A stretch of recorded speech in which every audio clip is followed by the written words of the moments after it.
Turnovers, missed opportunities, question marks at quarterback once again. The Edmonton Elks fall to the Winnipeg Blue Bombers 27-14. Welcome to the Green and Gold Postgame Show, live from Century Casino on Edmonton Sports Talk, your clear choice for Edmonton sports on TuneIn, iHeartRadio, EdmontonSportsTalk.com, on YouTube, and also thanks to those who are listening to this on the podcast in the future. Iwanyk, Jay Milne with you here at Century Casino, where we had Ken come out, join us, and his buddy, Big Uke, Braden, and Big Uke's sister were here. We had a nice little crew here at Century Casino.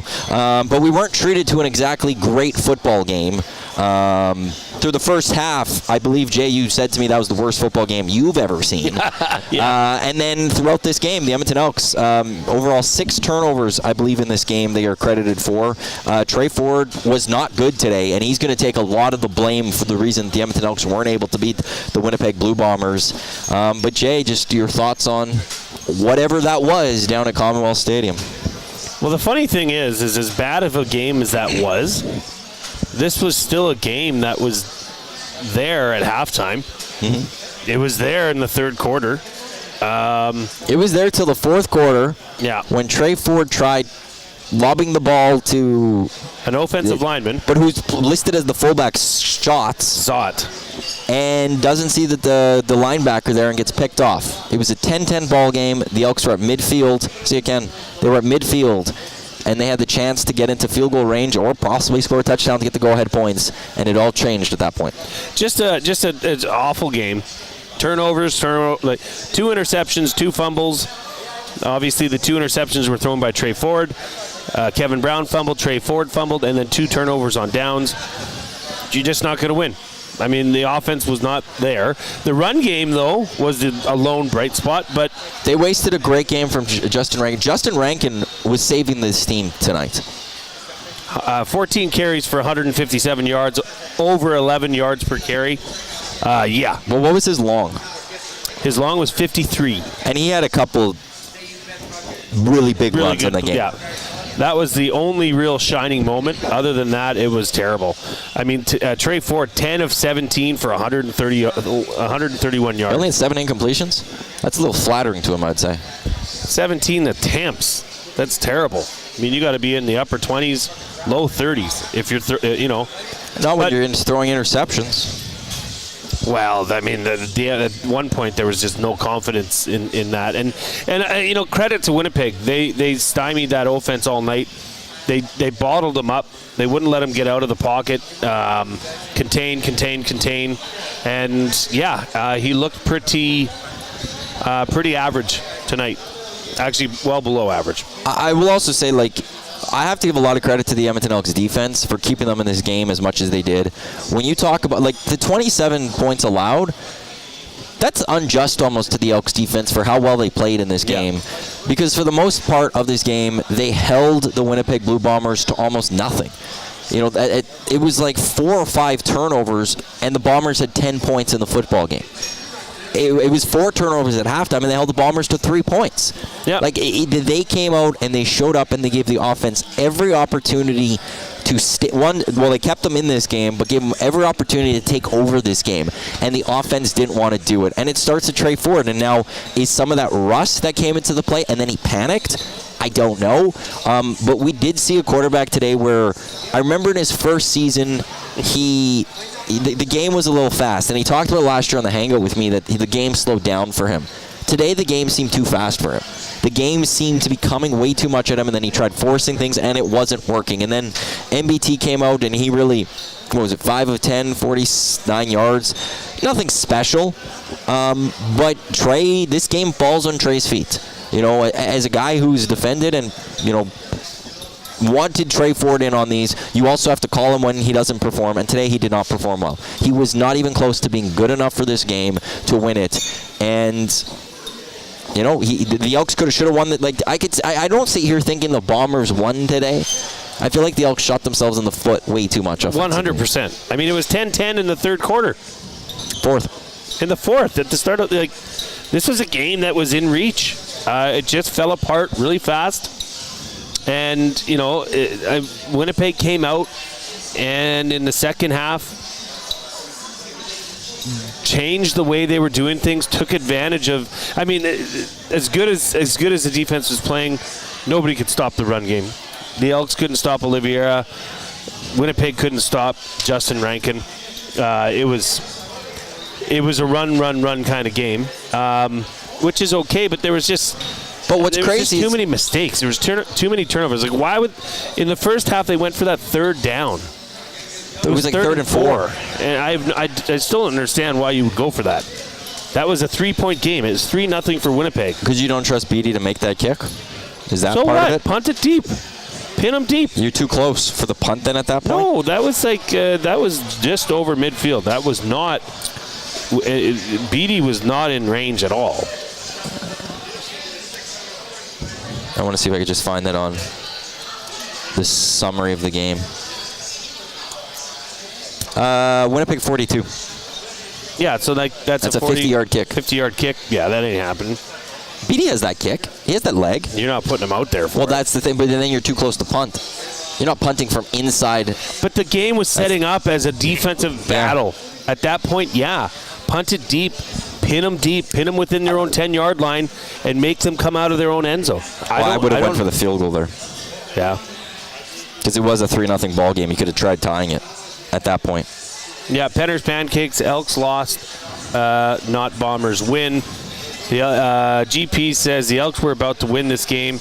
It was a defensive battle. Bombers had multiple turnovers as well. They put MBT in, oxygen left the room, game over. I don't understand that.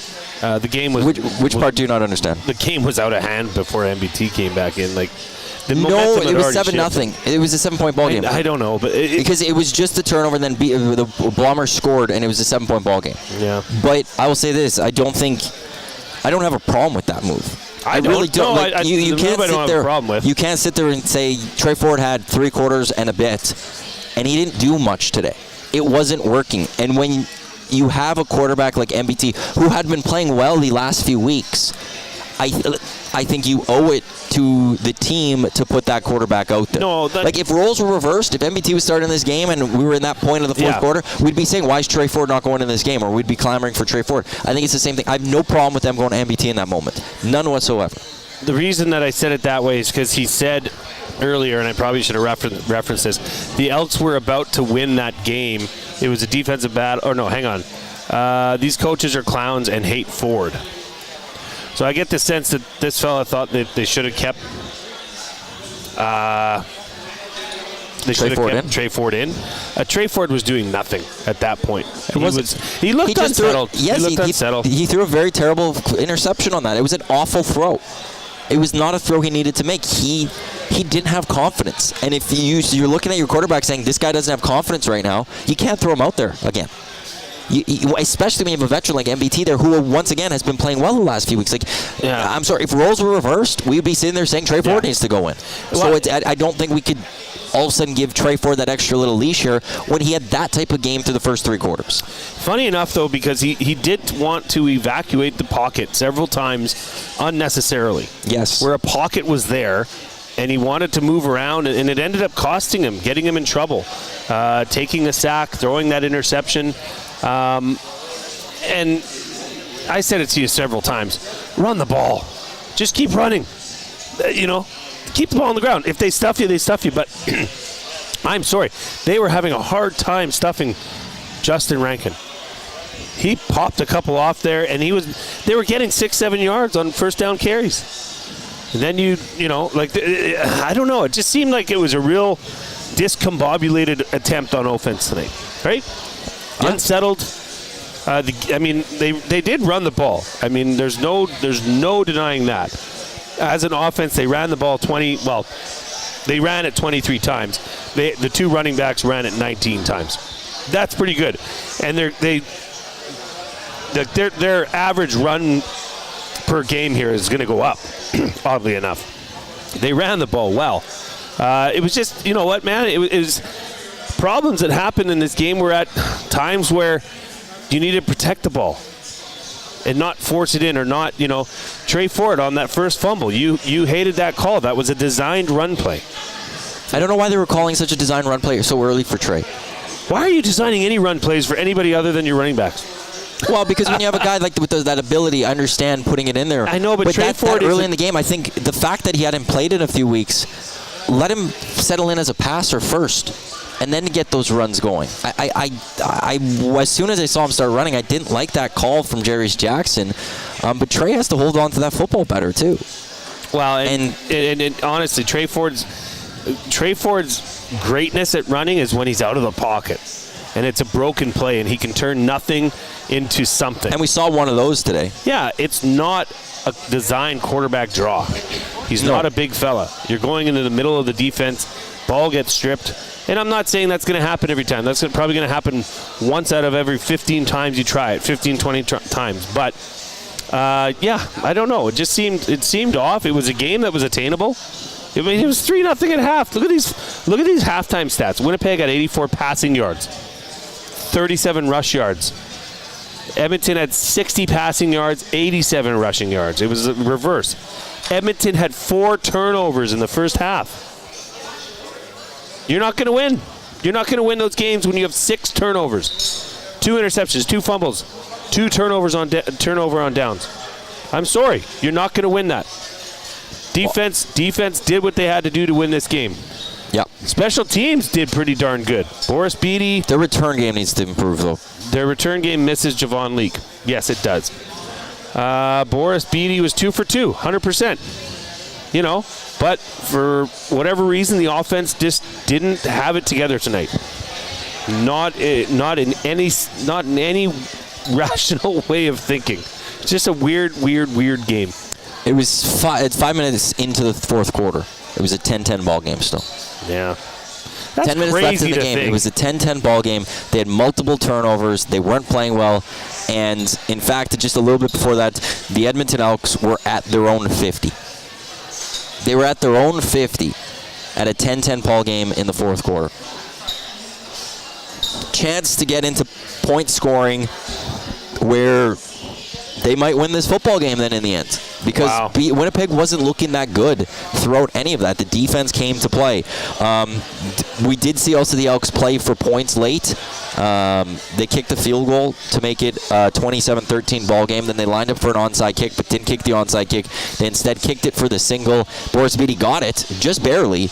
But they make it a 13-point differential. So the Edmonton Elks go next week for the 13 points. But that doesn't matter anymore. The point differential. If the Elks wanted to have a home playoff date, they needed to sweep this series. Now it's all about trying to find a playoff spot, and unfortunately for the Edmonton Elks, because not only did they lose today, but the Calgary Stampeders lost to the Saskatchewan Roughriders yesterday, so now they sit 3 points back of a playoff spot. They do take on the Riders once, so you can make up 2 points there, but now you need the Riders to drop somewhere else. You need to make ground, and you can't fall again. And you can't falter again if the Riders don't falter. And next week you go to Winnipeg if you're the Edmonton Elks. But a disappointing game. Your thoughts, Nasty Chat, is where you can get in touch with us, or you can text us, 780-218-9999. That is the Parish Jewelers inbox. Joaquin goes, hey guys, first time, long time. So disappointed with the game. Wanted to see Trey take over and be the difference. Great show as always. Well, thank you, Gager. Thank you. Enjoy watching F1 tomorrow. Reed Wilkins. There was a 3-6 host on Edmonton Sports Talk who said only the winning team would get to 20. Reed Wilkins, text that in. There was a 3 to 6 p.m. host on Edmonton Sports Talk who said only the winning team would get to 20. I guess he's patting my back? Is that what you said? I think so, yeah. Or did Reed say it? I don't think so. Oh. Maybe? I don't know. You don't remember what you said? I'm so confused right now. This whole game is confusing. Okay, Southside tie. Stop with the playoff talk. We suck. Even if we make it, we get crushed by either BC or Ottawa. What does Ottawa have to do with any of this? Ottawa's in the East. Edmonton's in the West. Why would you say that? Like, one loss, all of a sudden throw in the towel. The Elks are a crappy football team again. They're the 0-7 team. They were right there with the Winnipeg Blue Bombers till 10 minutes left in this game, and by being right there, they were playing a poor football game, the Edmonton Elks. They weren't playing great offensively, and they were right there. To say that this team sucks, don't talk playoffs. What are you watching? I don't know how you could say that at all. You could maybe you just looked at the scoreline and saw 27-14. but the defense played very well. And the Elks offense is way better than what we saw today. I don't care whether it's Trey Ford or Cloud Bethel-Thompson as the quarterback. This offense is better with either of those quarterbacks than what we saw today. This was a bad football performance by the offense. But all of a sudden, this is who they are, not the team that we saw 5 of the last 6, or actually last 6 weeks. Give me a break on that one. The play calling I have issues with. That's in from Dawson Nielsen. Matt Hyman says, I'm a Bombers fan, and I have issues with some of those Elks calls. Talking about the play calling there. Well, Southside Side-Tane potential crossover, Matty. I'm watching a team that turned the ball over 6 times. Well, look, crossover was unlikely. I've been saying that for a while. This makes it even worse. If they're making the playoffs, it's going to be in the West. It's not going to be crossover. Number 2, okay, in one game they turned it over 6 times. So, now they're just a crappy football team? Now this team has no chance to do anything? One bad game doesn't make this team crappy. To clarify, Reed said that. That's what I would have thought. Otherwise, I don't know why he would have texted in. Maybe he's got my back. I guess not, Reed. Well, you didn't say it, so there's nothing for you to have your back with. No, I thought I said something in my prediction. No, maybe not. Looks like we didn't hit any of our cool bets either. No, because we all thought the Elks offense was going to put up points today. And they didn't do that.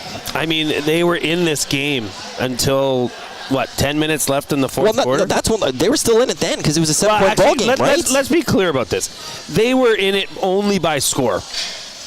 They were not in this game offensively at all, other than the big running game, the big rushes from Justin Rankin. But defensively they were. Defensively, sure. But that's part of the game, and special teams. Like they were there. They were at their own 50 with 10 minutes to go in the football game. If Trey Ford doesn't throw that interception, maybe Rankin runs for another first or second or two more first downs, and they can go kick a field goal and take a 3-point lead in this game. Well, and I don't know. I don't. They contained the I don't want to harp offense. on the wrong things, but you get a turnover like that. Be nice to see, your defense give up the field goal and make it a 13-10 game after that Trey Ford interception. But they go down and Brady Oliveira punches it in. It was like the next play he had his massive run. But where I will bail out the defense for that. Yeah. Like first half, they had 4 turnovers allowed and they only gave up 3 points. Matty, I'm not at all saying the defense played bad. It's just I understand what you're saying. Flows of a game. Your quarterback's struggling. Mm-hmm. There was another awful interception. But we're at Century Casino Sports Bar and Lounge, where every day is game day. It's seeing a lot of Elks jerseys come in. I do want to point something out quickly a little bit to what you said during the game to me, and that was how we're starting to hear more people talk about the game as we're watching it here. Yeah, it was quite a buzz in here, actually. And when things were going good, when they did the flea flicker, afternoon 3 to 6 host also this week mentioned the dreaded underthrown ball, which Geno Lewis turned into a touchdown. It was loud in here. It erupted, and that is good. But I mean, that's what happens when you rip off 5 wins in 6 games. Now that being said, this team is still 5 wins in 7 games. This is not a bad team. They had a bad effort tonight, and not even the team. Like I said, the defense. I mean, they gave up 27 points. In the CFL, that should be attainable. But they've been averaging under 21. They've been doing pretty darn good. And did they cost them the game? No, I don't think they did. And you look at that. You look at the rushing yards. You look at Justin Rankin. He went off, man. He went off. They couldn't stop him. The defense played pretty darn good. So how do you lose this game? Turnovers. And just poor quarterbacking play. Poor turnovers and poor quarterback play. I mean, you can say all you want about Trey Ford this, Trey Ford that. He completed 10 passes.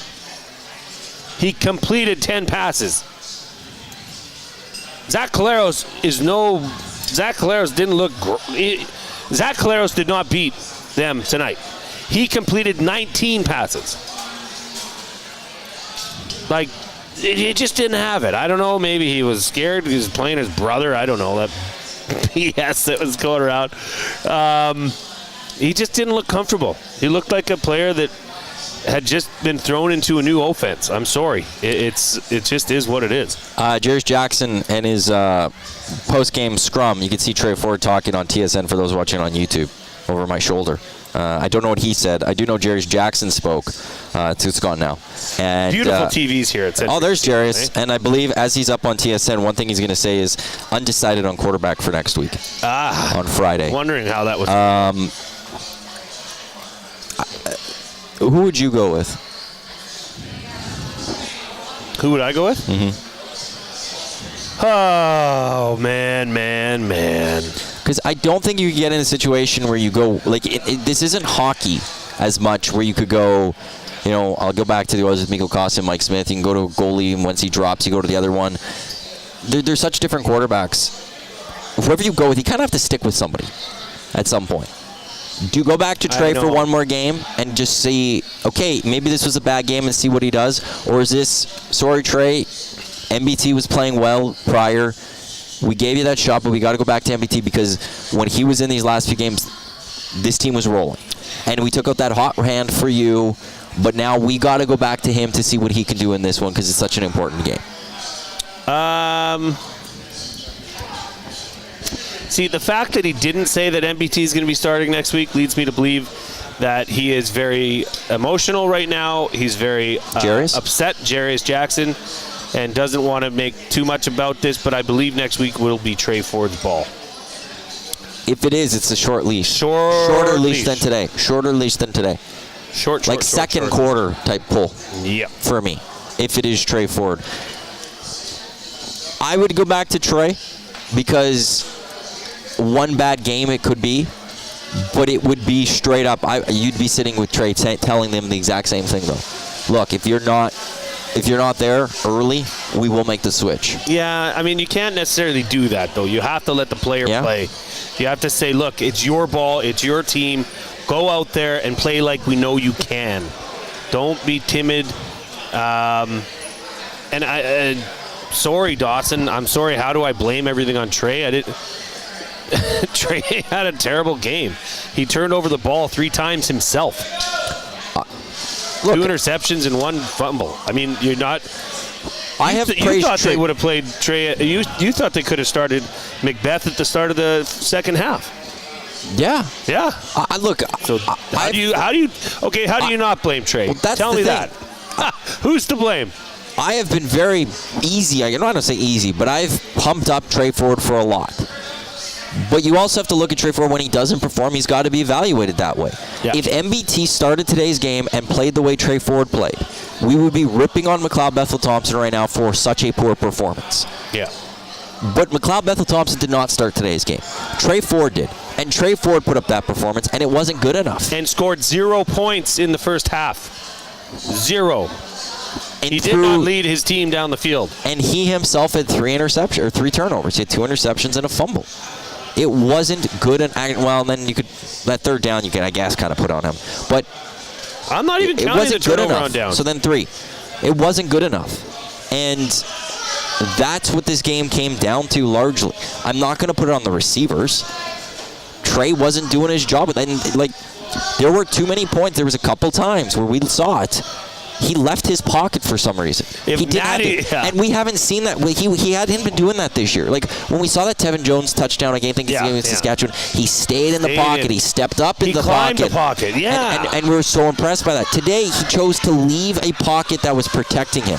The offensive line, if you looked at it from the outside, you look at the pressure that you could sit there, well, how did the offensive line play so poorly today?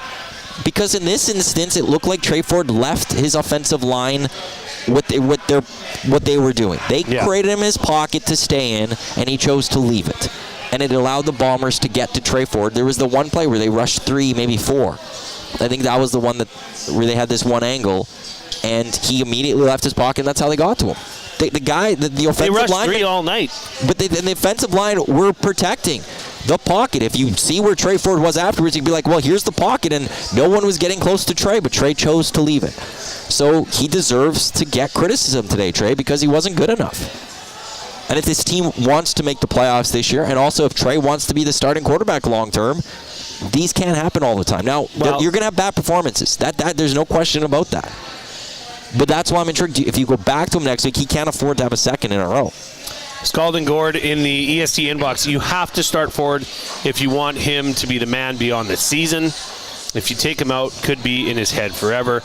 I think that's true too. If this is the guy you're putting, you're going to build this franchise around, then you got to stick with him in good times and bad times. It's a no-brainer. You start the QB who can push the ball down the field. Ford is an amazing athlete, but he is not a strong-arm QB that can make all the throws. MBT had this team rolling. If it ain't broke, don't fix it. That's from JC the Glazer. You can't tell me Trey Ford doesn't have an arm.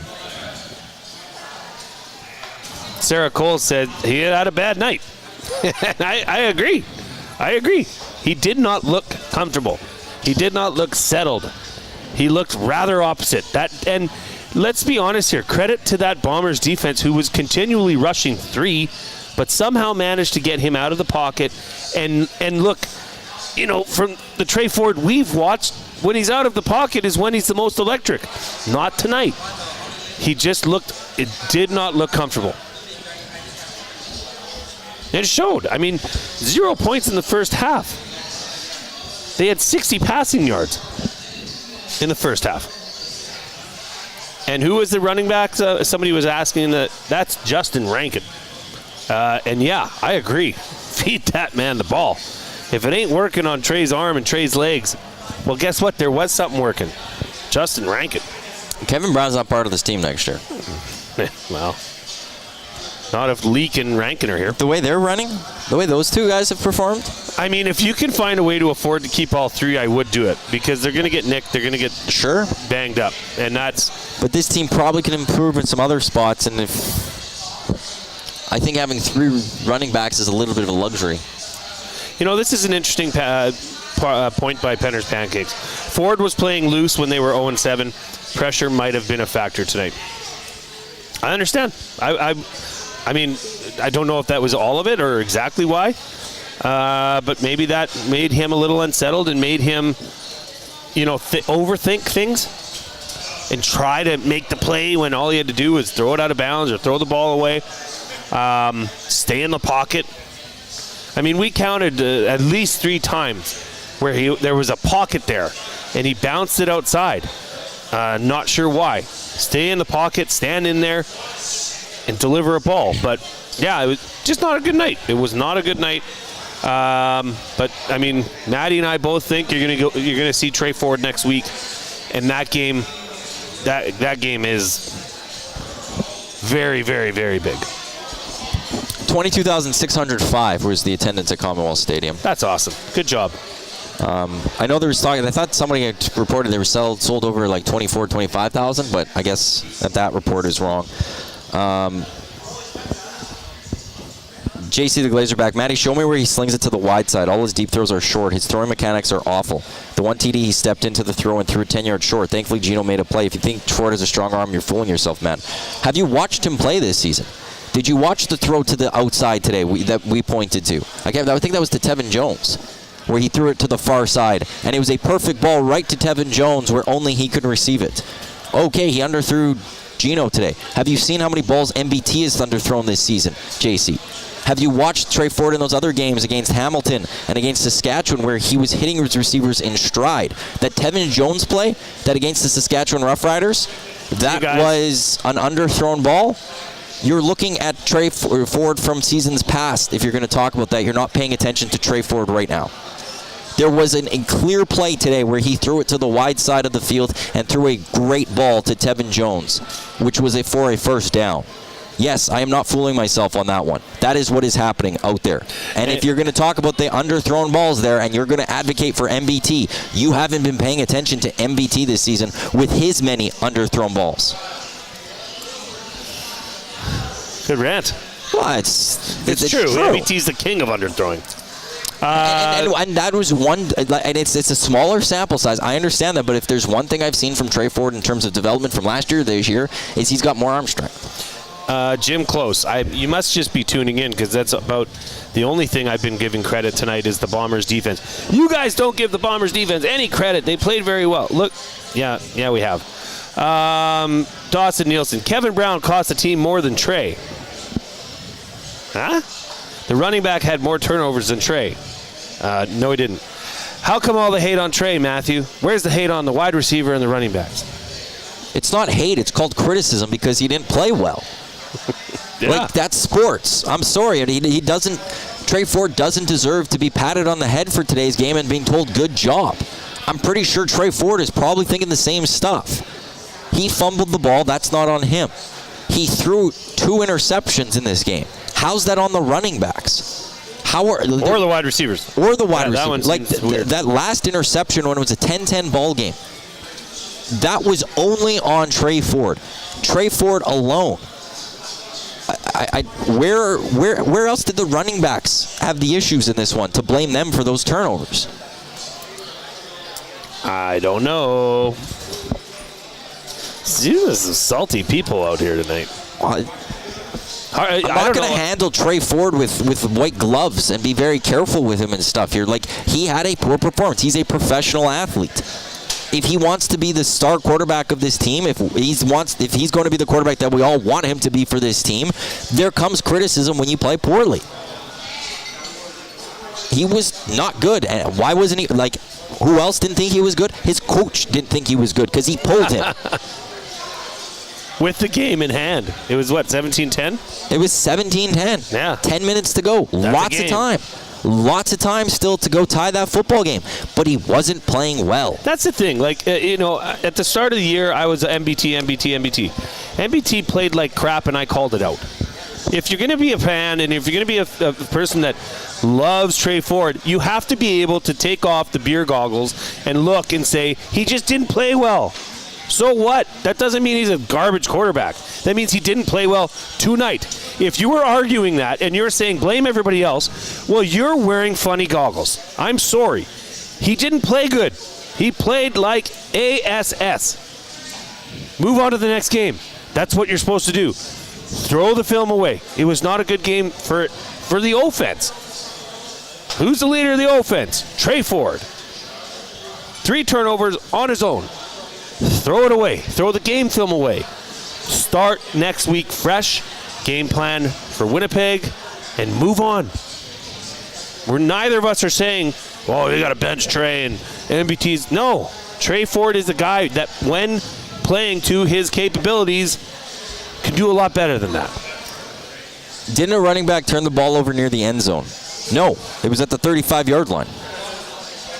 That wasn't near the end zone, so Trey Ford didn't lead them all the way down there and turn the ball over. And, yeah, we said that the running back, there was 1 fumble, but there were 6 turnovers in this game. The majority of them came from Trey Ford. We're not looking away from Kevin Brown. Here's the thing that happened with Kevin Brown in this game. He didn't see much of the field after that. Justin Rankin came in and took over, and he kept playing. So there's no point in continuing going on Kevin Brown because he didn't get to play the rest of the game either. No, he did not play any more in the game. Justin Rankin came in and went off for 157 yards. So I'd say that was handled pretty well. Yeah, I don't even think he had actually a statistical play after that. And in the end, also, why does the quarterback always gets more blame than anyone else, especially on offense? You have to. The quarterback also gets the wins-loss record. Mm-hmm. So it goes on them. I'm not going to go off on Kevin Brown tonight when the quarterback throws 2 interceptions. Who literally played a quarter of the game. Now, okay, there is somebody, programmer David said, first interception went through the running back. That was Justin Rankin. Through his hands, hit his helmet, and went up in the air. Okay, you look at that play. You look at that in real time. Trey could have shovel passed that to the guy. Trey could have put it on him, put it in here, which is in his chest. He rifled that ball in real time. I'm not saying it's an excuse for him. It's just a tough turnover. I get that counts of one of Trey's interceptions. But put it on it's a running back. This is not Eugene Lewis that's got the hands to catch it like that. This is a running back that's used to running the ball. You're supposed to, as they say, put it on him so that doink off the helmet doesn't happen. Okay, so we'll give the benefit of the doubt on that. But, I mean, I don't know. I guess this is not a two-way street. All this Trey Ford love is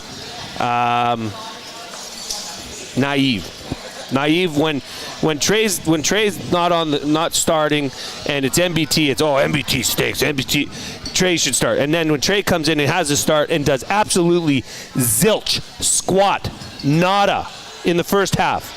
Oh, it's not Trey Ford's fault. Get out of here. Like, give your head a shake. You're just like, it's a bad game. Move on. Oh my God. It's just funny. I don't know. I could never do that. I was Mr. MBT, and he played like, you know what, a couple games. I gave it to him. But I guess, I guess I'm just a mean person. I think if you go to Trey Ford tonight and asked him how he played. Oh, Matty, you threw it up. He put it on him. Well, Dusty jumped in the thing saying who should start Friday, so I put the poll up there.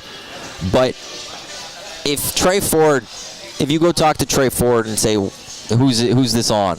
He'd put it on him. Sure. He's the leader. Absolutely. Like, it's, he didn't do a good enough job today by far. It wasn't even close to being good enough. Yeah. He threw 2 interceptions. He fumbled the football. There's 3 turnovers right there that are on him. Yeah, Kevin Brown's isn't on him. We're not putting all 6 on Trey Ford, but it's also not about just the turnovers. Yeah, there was just nothing happened. They scored 0 points in the first half. I don't care about the turnovers at that point. 0 points in the first half. They had 147 yards of offense. They had 4 turnovers. And yeah, I think one of those at that point, or one of those was the, and I mean, that was Willie Jefferson tipping the ball, made a great play. That's just, and I still don't understand why they went for that as opposed to realizing you're down 3-0 and this is a defensive battle, pin them deep. But Big Uke. Elks lost. Beer was good. Sister just won $85 off a $20 slot payment. Great time at the end of the day. See You Buttes Friday brings up a good thing that we should mention. This Friday, when the Elks do take on the Bombers with, we don't know as their starting quarterback, we'll be live here at Century Casino Sports Bar and Lounge with the watch party. Reed and Jay will do their show from 3 until 5. Jay and I will have the Green and Gold kickoff show from 5 until 6. And then we'll also have the post-game show. A bunch of people will be here on Friday from Edmonton Sports Talk as we watch the game. Jay's going to get a wing-eating contest, so stay tuned for the Reed Wilkins show this week for your chance to possibly qualify, where we'll give away a pair of tickets to the Elks game that comes with Directors Club tickets as well. But we have a full watch party coming up on Friday, so come on down to Century Casino just off Fort Road. Chuck saying Ford was due for a dud, stick with him. And that's the thing, there's nothing wrong with, like, one dud doesn't mean you're just all of a sudden a trash quarterback. Release the guy, he's never going to be it. It's one bad game, but now it's just going to be interesting how Jarius Jackson is going to handle this moving forward this week. And also, I will throw this to you, Jay, because there's a lot of people that were surprised that he announced Trey right after last game when there was a bye week coming, and didn't announce it sooner, closer to the game, to allow the Winnipeg Blue Bombers. Yeah. If you're Jarius, when do you announce this? Now, they'll go to practice day 1. Somebody's going to get first-team reps. Do you split those? Do you play those games? Or do you just go into day 1 of the full on-field practice and go, this is our starter? I think it's fair to say that Winnipeg's going to expect to see Trey Ford. You think? I mean, it's not, well, I mean, did Macbeth come in and light the world on fire? And nope. No. So, yeah. I mean, and actually, I mean, it can't get much worse, I don't think, in terms of just the general lackluster effort of that offense through the first half. So, yeah, I don't know why you wouldn't go back to Trey Ford. I absolutely would go back to Trey Ford. He's somebody that's proven he can do a lot of good things. He looked rusty. He looked nervous. He looked unsettled. Mm-hmm. And we talked about it in the pregame show. He hasn't played in 4.5 games. That might happen. But it doesn't mean that he's terrible. It doesn't mean start Macbeth. It just means everybody needs to take a deep breath. Exhale, and just it's going to be, well, it may not be okay, but Trey Ford will start. Well, the poll on YouTube, we put one up. Who should start Friday? 65% say Ford, 35% say MBT. Kevin Bondel in the Paris Jewelers inbox says, you got to go back to MBT on Friday now. It's not the time for a quarterback to come in and learn and gain momentum. They're in the playoff crunch. You got to get those wins now. I do say when it comes to there's no guarantee with MBT either, though. He had been playing well. That's the thing that you have. He had been playing well coming into this.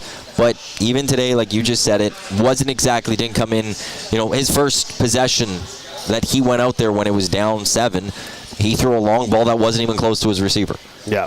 Now, he hadn't played all game. But it's not like he came in relief and lit this game up on fire. Just rallied the Elks with that killer instinct to go drive them down the field to tie this football game and really show them, he should be that starting quarterback. The way he played today means it's actually a question that we can actually sit there. Like, you could make the case for MBT, but it's not a strong one. So I don't know that they're in the playoff crunch, whether it's a guarantee that MBT's that guy, though. I know the defense is going to be mad today, though. They did their job. They did what they needed to do. And how about the double doink? 54-yard, 55-yard field goal, 54-yard first, then a 55-yard, both going the same direction, both the same post, both at the relatively same height of the post. Yeah. That was outrageous. And I know some people are saying that Winnipeg would have got more points that way, but the Elks defense did a good job of keep putting it in a distance where Sergio Castillo wasn't going to be a guarantee for him. But that's where the Elks also, they couldn't take advantage of the mistakes that they caused. Or the mistakes Winnipeg made, or the mistakes that Edmonton caused Winnipeg to make. They didn't take advantage of any of those. And that's why we're sitting here talking about the Edmonton Elks having lost to the Winnipeg Blue Bombers, and now they sit 3 points back of a playoff spot. Next week, the Elks start in Winnipeg. After that, on Saturday, Saskatchewan plays host to Ottawa. Going to be cheering very loudly for Ottawa in that game, if you are an Edmonton Elks fan. If you're an Edmonton Elks fan. That's what I said, didn't I? Yeah. Yeah. I'm just reiterating. Also, you might be if you just don't want the Riders to make the playoffs. You might be a Bombers fan, be maybe Edmonton should stay close so that they can knock them out. Justin Rankin. That's now the third time somebody's asked, who was that number 31? He was great, Justin Rankin. And so as we feel the organization should, Maddie and I are going to move on from today's game for now, and we're going to look at what needs to change heading into next week. This is now 6 days away, so it's not a long week by any stretch. This is a quick turnaround. We did not see one screen pass today. We did not see any sort of a hitch pass or just a simple, I guess we did see a couple hitches on the outside. I would really simplify the passing game and add in some screenplays to at least, because it's the three defenders that were rushing were doing a good job of it. The only time that I saw that extra lineman in, one of two of the only time I saw the extra lineman in was when they ran him on a pass route, and that ultimately was picked off. Keep him in the box, run the ball, simplify the passing game, get those linemen out of there, throw a screen pass. They're obviously eager to get upfield, so let them go on by, dump a screen pass over top, open it up. You'd be amazed at how fast that slows down a rush. Didn't do it once tonight. And a three-man rush was clearly getting to them. And oddly enough, making Trey Ford very uncomfortable. I'm just looking at a picture on Twitter. Willie Jefferson, post-game, signing some autographs for Winnipeg fans. He's wearing his Elks jersey that he had. What do you make of that? Is he wearing an Elks hat, too? No, that's like a that's not his jersey, because that's his jersey. Not when he played here. Yeah, that was his jersey when he played here. That's not the jersey that was here. Yeah, it was. It was the one big double E, hockey type logo. It had a number, captain? Yeah. Okay. Yeah. What do you make of wearing the team you just beat their jersey? I don't know what I think of it, but if I saw that, I'd be ticked off if I was a player. Which player? Like on which team? Edmonton. What if you're a Bomber? Who cares? You just wax the floor with them in the fourth quarter and shut down the most dynamic quarterback in the CFL. Do whatever you want. Doesn't mean anything. He's a player I always was hoping would come back here. Well, I mean, hey, maybe it's a nice damn gesture. good player. He's worn it like before. Like last year, he came to town and he wore it. I just feel like bringing it and wearing it again after you beat them and stuff. Oh, yeah, Okay. that's a good point. Matt Hyman says Brady O making a case for MOP. I think Brady Oliveira won the MOP tonight. Because other than now that he's got some touchdowns, 2 tonight, who else were you going to give it to? We were talking about possibly a defensive player. But now it's going to Brady Oliveira will for sure. That was a statement night for him. He doesn't 18 deserve for it. 127, 2 tutties, 7.1 yards per carry. He is doing a good job. His year has been great. It's a very good year. It's a very good year. Don't think of it. Look who's leading the CFL in touchdowns. Strevler. Yeah, but That's off of Brady Oliveira's He's had legs. one game where he scored a touchdown now. Just one. Yeah, but he's still got 4 games left. I wouldn't mind seeing a defender win it. Give some respect to the D. Oh, quote of the night was from Big Uke after the Trey Ford interception. Which one? The second one with Okay. 11:01 left in the third. Yeah. Yeah. Big Uke. That's a BS throw. And he didn't say BS. He said the actual expletive. It's not his fault, though. No, he's a passionate fan. No, the Trey Ford's fault. Oh, no. That was on Kevin Brown. That was the wind. Yeah, that It was on Kevin receivers. Brown on the sideline. No. You know what? I get it. There's a lot of passion. There's passion. And that's That's great. what I love about it. That's great. People care. Yeah, absolutely. If you didn't care, you wouldn't be commenting. You wouldn't be listening, watching. So, hey, you're upset. I think you have every right to be upset. There's a lot of emotions running. Yeah. That was just a weird game. That was a hard game to watch, and it's specifically a hard game to lose, given that even though how offensively stagnant it was for Edmonton, they were only down 3-0 at half. It was a 10-10 ball game into the fourth quarter. I think they come together as a group watching this game, sure. and they sit there and, well, we could have had this, boys. They might just laugh it off, honestly, and say, like, how did we let this happen? Do you like the fact, if you're a player, that you see them right away and don't have to wait, that you could go meet the same team next week? Because guess what? Winnipeg's game plan isn't going to change. It was pretty steady Eddie. They just didn't finish. Edmonton's defense, they played pretty darn well. Oddly enough, though, you did make a point about that play where, forget exactly what part of the game, I believe it was already into the second half when one of the Edmonton players was ejected from the game. You picked up on this. Why don't you talk about it? Well, we saw Neil get ejected, and it was Ayers for the linebacker for the Bombers. Who's now starting. Who got the unnecessary roughness. And I don't know why they were separate penalties. Both of them punched each other. That's what it looked like. We saw the one replay on the CF in the broadcast. I saw both throw a punch, and only one gets kicked out, the other doesn't. Ayers for Winnipeg, he stays in the game, and he's the one that picked off Trey Ford on that second interception. I'm sorry, tonight, the Elks did not lose because of officiating. Never going to say that. But there was a few holds that I saw from Winnipeg that don't go called. The Winnipeg Blue Bombers are very much like the Kansas City Chiefs right now in the Canadian Football League, where the calls go their way. I don't know. I know you think that, and I mean. Do you think that the Kansas City Chiefs get calls goes their way? I mean, but it's easy. Then go look at the penalties. Winnipeg had 6 for 58 yards. Edmonton had 6 for 93 yards. I don't care how many penalties were called. It depends how many were missed. Yeah. I don't know. Do you think Kansas City? I just think it's so hard. It's so hard to be. I mean, there's 12 players, massive people, banging each other every play. You're gonna miss calls. It's just how it is. But it always seems that it's Winnipeg that gets the benefit. Just like how Kansas City always seems to get the benefit. Oh boy, I don't know. Yeah, a frustrating night for sure. But we will be back. We will be back next Friday.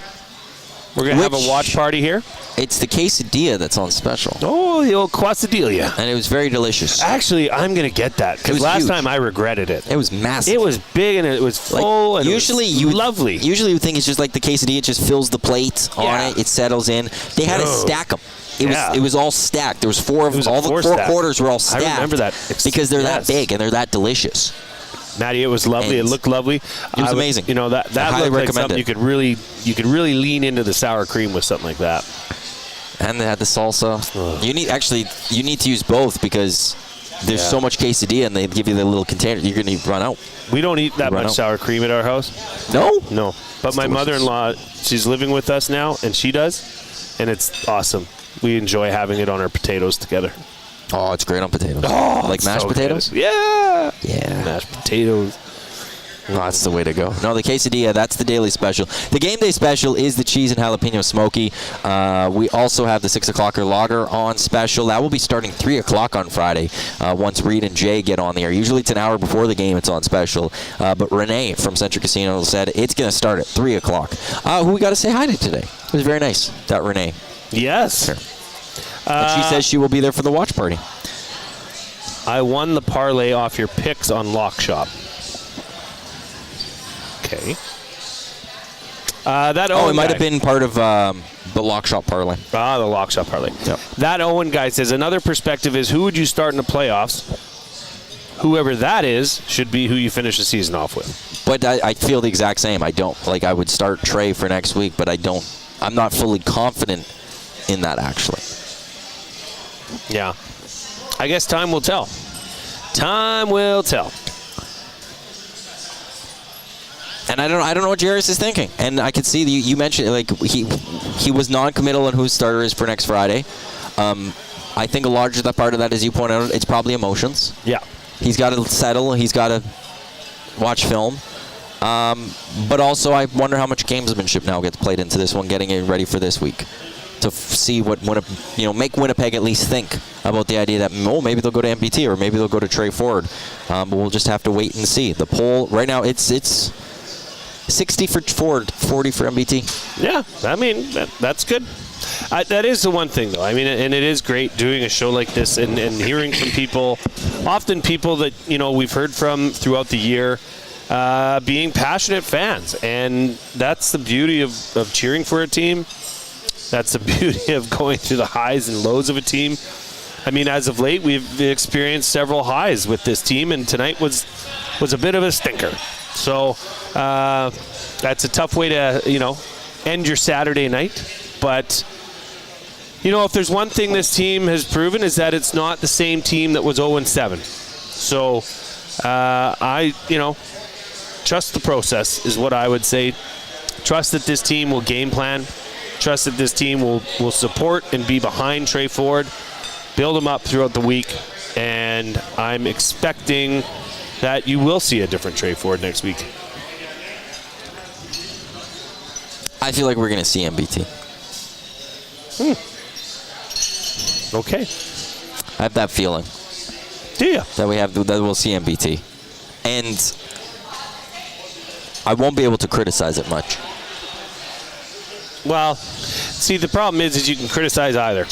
Well, that's the thing. Like, you can criticize or you can say it's the right call for either. Whichever way you want to look at it. Like, if you go to MBT, you could sit there and make the case that, like, well, they were playing well between when Trey Ford got hurt and this week. Which they were. He was playing well. And you're going to that hot hand because Trey Ford just didn't have it today. You could also sit there and say that, well, Trey Ford is one the future, but also it could be just one bad game. Got to give him another shot at it. I can see both. I can't get upset about either of those at all in any way, shape, or form. So I see them giving him another shot. I kind of hope they do. Yeah. But again, also if they don't, it's not going to be one that I could sit there and be like, they hate this. They hate Trey Ford. They can't stand Trey Ford. Like I have felt at other points this season. I can't say that. I just have to look at the stat line for this one and go, this is why. Sold out of 6 o'clocker loggers here tonight, for the record. We're going to have to make sure they got this place stocked. Well, now that Eric's here Monday and Thursday as well. Yeah, but do they have I don't know if it's on. Well, they could say they sell it. They sell it. But I don't think it's on special. Is it? Oh, no, it is on special, I think, those days, too. So, They might need to up the quantities till the end of the CFL season. Monday, loaded burger special with Eric. Thursday, smoked brisket cheesesteak on special with Lieutenant Eric. Friday, quesadillas with Jay and myself. And a wing eating contest. Stay tuned to the Reed Wilkins Show with Jay Milne Monday, Tuesday, Wednesday to find out more details on how you could win tickets to the Edmonton Elks and be the King Chicken Wing Eating winner. Wait, are you in the poker tournament, by the way? Yep. Okay. Were you in it last time? Yep. Okay. I am the EST champ. Okay, before we wrap up, we've got to figure out what happens in this Woodbine race with this table that are very excited. They've been yelling like every so often. Really into it. They won! Yeah! Yeah! They won. That table right there won. They did it. They did it. Jay, final thoughts before we wrap this up. I just wish the night for the Elks went as good as it did for that table. I mean, hey, you're going to lay an egg once in a while, and offensively they did tonight. Get back on the horse and see what you can do next week. There's not much else to say. I mean, we've talked about it all almost exhaustingly because there was some positives. Justin Rankin was a positive. The defense was a positive. So that's something to build on. So build on it and see what this team collectively brings out next week. That will wrap up the Green and Gold post-game show. Elks fall to the Bombers at 27-14. They are now 5-9 on the season. 3 points back of a playoff spot as they look to chase down those Rough Riders for a playoff spot. Again, join us on Friday. It is an EST watch party right here at Century Casino Sports Bar and Lounge on Fort Road, where we will be here with the crew of EST watching the Elks Bombers as they have the rematch next Friday at Princess Auto Field. Reed and Jay will do their show for 2 hours from 3 to 5. Jay and I will then have the Green and Gold kickoff show. We'll have the post-game show, 6 o'clock or lager on special, as I said, game day special, as well as the daily special happening here too. But you can also go off menu like I did today. And it's all absolutely delicious. On behalf of Jay, I'm Matt. Thanks for tuning in to the Green and Gold post-game show. Enjoy the rest of your weekend, and we will chat with you next week. Bye now.